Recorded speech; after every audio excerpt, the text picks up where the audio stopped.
Racer for jockey Kevin Moses. One moment he was a premiership-winning hope. The next, he was on the sidelines after being disqualified for a year.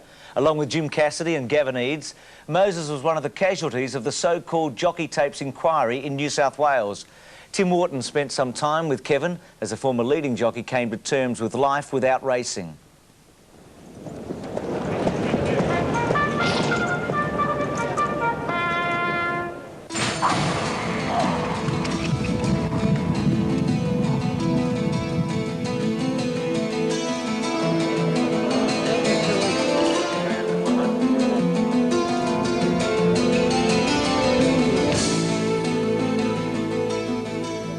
To win a big race is great.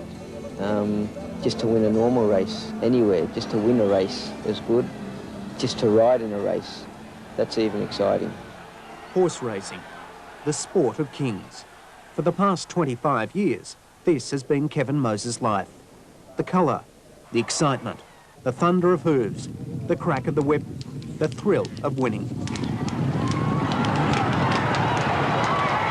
All that's come to an abrupt halt. No longer is he allowed to race, no longer is he allowed to ride track work. He's not even allowed to walk onto a race track or, for that matter, talk to anyone involved in the racing industry. And that's the way it's going to be for the next 12 months.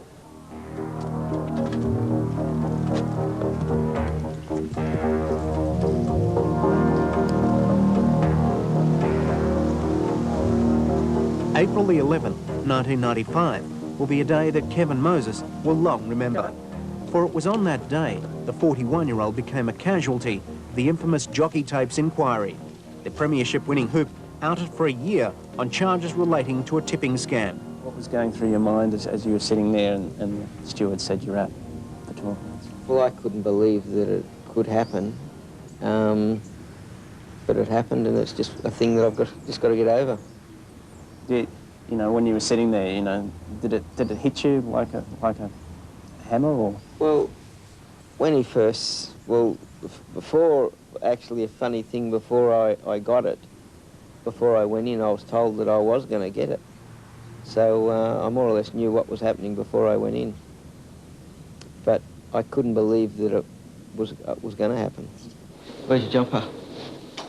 2 months into his disqualification, Kevin Moses is now learning to cope without racing. With the support of his family and friends, he's adapting to his new life.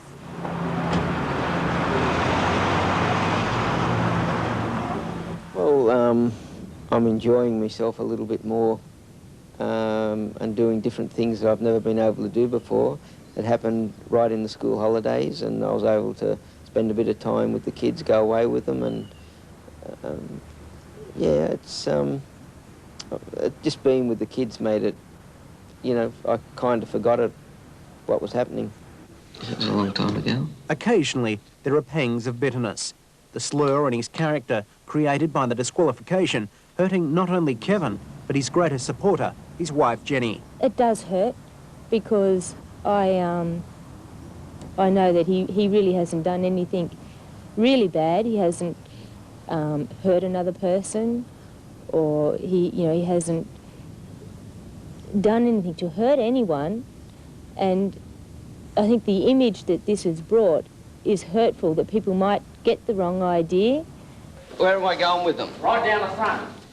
With his livelihood cut off, Moses has had to search for alternate income. Now his days revolve around building sites, the hoop swapping his silks for work gloves. People think that we've got more than what we've got anyway. Most of my money went into this house, but as I said, I'm not saying that I'm poor or anything, as racing's been very good, but I'm still only, in my early 40s. I've got kids to put through school and everything. Your money soon runs out if you haven't got other investments. Just lob along just nicely. Nice ride in the park. Kevin has also found time for a new venture, joining Sydney Swans defender Troy Gray in a personal fitness business called Step by Step. Yeah, come on, keep pushing, keep your heart rate up. You got it up, come on. We've just got really involved in it now. There's probably 6 or 7 of us there, and I'm learning a lot through Troy Gray. He's a Swans player and he's right into it. He's done courses and everything. I'm about to do a course myself But it's something that I enjoy doing, and I enjoy being with the guys that I do it with. 28, just going over. Yeah, you're not pushing yourself hard enough. You're bludgeon. He's bludgeon in front of the cameras, you're not doing enough. But while step by step may be keeping him busy at the moment, his real love is still racing. He may be 41, but he has no doubts that he can still ride with the best in the land. A year out of racing's a long time. Are you afraid that being out of sight, you'll be out of mind? Well, you know, I'll just have to come back and work very hard when I get back and get into it. And all you need is a good horse. If you can win a race, then everyone wants you. If you're not winning races, no one wants you. So if you come back and you're lucky enough to get on a good horse and you can win a couple of races, you'll start to get rides again. So you are determined to go back? Oh yeah, I'll come back. I'll come back. They'll spread them right out, I've been told. For the moment, it's a waiting game for Kevin Moses, waiting until he can get back in the saddle again. You can understand his frustration, but amazingly, he remains philosophical about his experience, constantly drawing on the positives of a very negative situation. I keep looking at it this way, that I'm so lucky to have the family I've got, the friends I've got. I've got great parents, great in-laws. Everything around me is very, very good.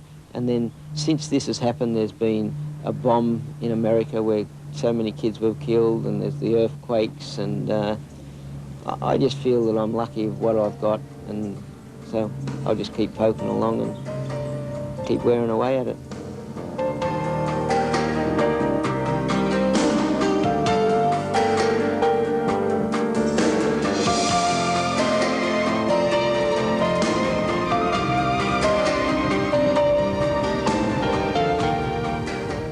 On Thursday, Kevin Moses and Jim Cassidy appeared before the Racing Appeals Tribunal in Sydney to appeal against the severity of their sentences.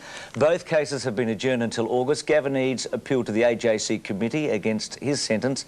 That was dismissed. He has indicated he'll go to the Racing Appeals Tribunal. We take a break.